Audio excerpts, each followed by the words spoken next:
Hello there, my name is Martin Conway from Contomac, and welcome to this short presentation on the metrics of contact lens materials. The first measurement we thought we would discuss is the decay or the oxygen permeability of material, as this is probably of prime importance when a practitioner comes to look at a material or lens design. The most commonly used method for determining the decay of material is the polarographic method. So we'll go through that in detail. Firstly, I'll show the equipment, explain how it's used and the theory behind it. And then my colleague, Dr. Mark Edelston from our R&D department here in Contomac, has made a video to show us exactly how it's done in practice in the laboratory. The cell itself consists of an anode, a cathode. It's normally curved at the top to permit the fitting of a contact lens shape onto the top of it. And the one we'll be looking at will have a radius of 7.8, which is that of an average contact lens. Air is allowed to pass through the material under test, and the oxygen within the air dissolves in the solution in the mix of the lens itself, whether that be hydrogel or silicon hydrogel. In the case of gas permeable lens, which we'll be looking at later, this isn't possible because the contact lens material itself doesn't contain any water. And to overcome this, what we'll do is actually place a filter between the test material and the cathode, which will be soaked in saline. And it is the saline which will allow the oxygen to dissolve in and pass through to the cathode underneath. When an oxygen molecule that's dissolved in solution hits the cathode, a chemical reaction occurs which releases 4 hydroxyl ions. And it's these ions hitting the cathode that generate an electrical current, which can be measured and amplified. This is a very simplified version of what actually happens, which we can look at now in greater detail. Here's a diagram of the polarographic cell. You can see it in profile, showing the curved surface to accommodate the test lens. We have an anode, a cathode, and buried within it is a temperature sensor, because maintaining the temperature of the reaction is crucial. The ISO standard itself insists that we take all measurements at 35 degrees centigrade, plus or minus 1 degree. So it's been within a very narrow temperature margin.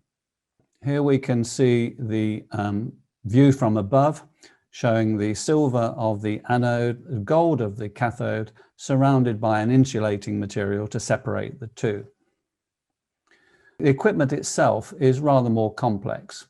What we can see here in blue is the filter, because we'll be looking at a GP test material. And this will be soaked in saline to conduct the hydroxyl ions onto the cathode. The lens to be tested is here in orange, and it's held in place by the green of this nylon mesh, which we'll see later when we look at the equipment itself.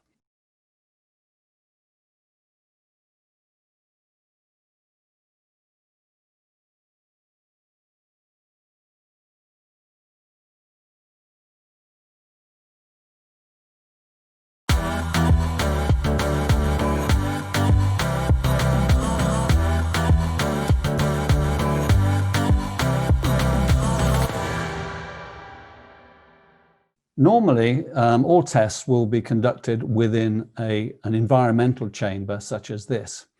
This is because the ISO standard insists that the environment be controlled with such tight specified limits. And we aim to get as close to 100% humidity as possible. You can see here that we're registering 99.9%, which is pretty close.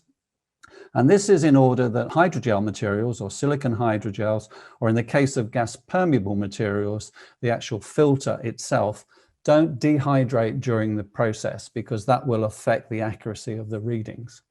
Temperature is also controlled here, showing 21 degrees, which is obviously the room temperature. Normally, the tests will be conducted at 35 degrees.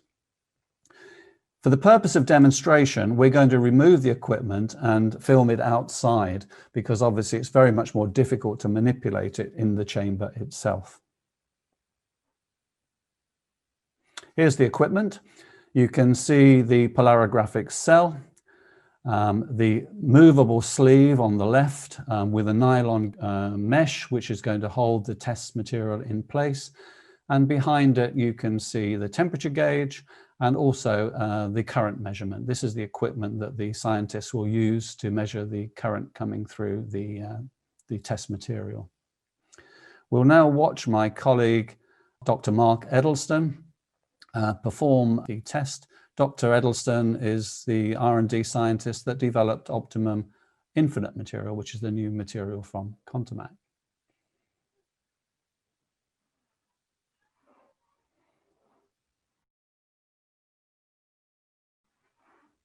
First of all, the filter paper is soaked in saline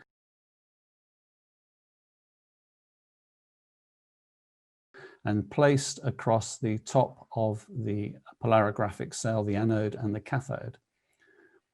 Mark carefully tamps it down to remove any wrinkles within the material.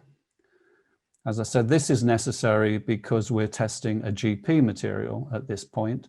It would not be used if we were using a soft lens material or a silicon hydrogel material, because they themselves contain water.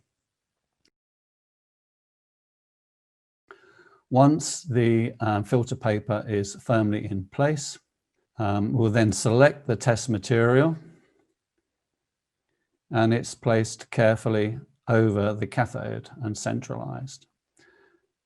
At this point, it's essential to ensure that no air is trapped underneath the test material, that it's firmly in place and centered and is located underneath the access to oxygen.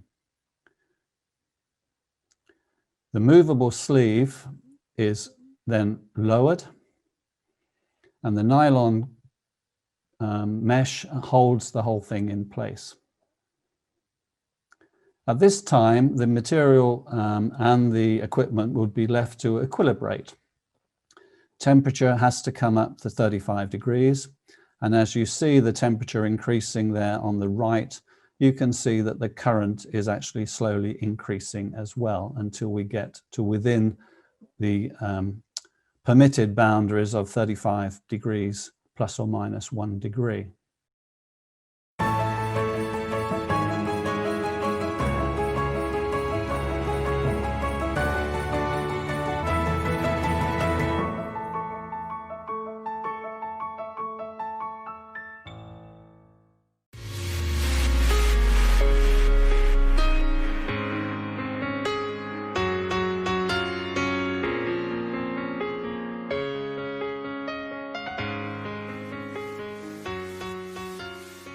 Certain allowances have to be made at this stage because we're looking at the diameter of cathode, which is significantly smaller than the access to oxygen of the sleeve above it.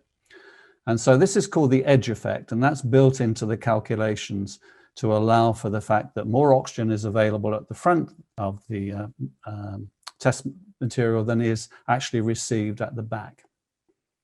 An allowance is also made for what is called the boundary layer effect.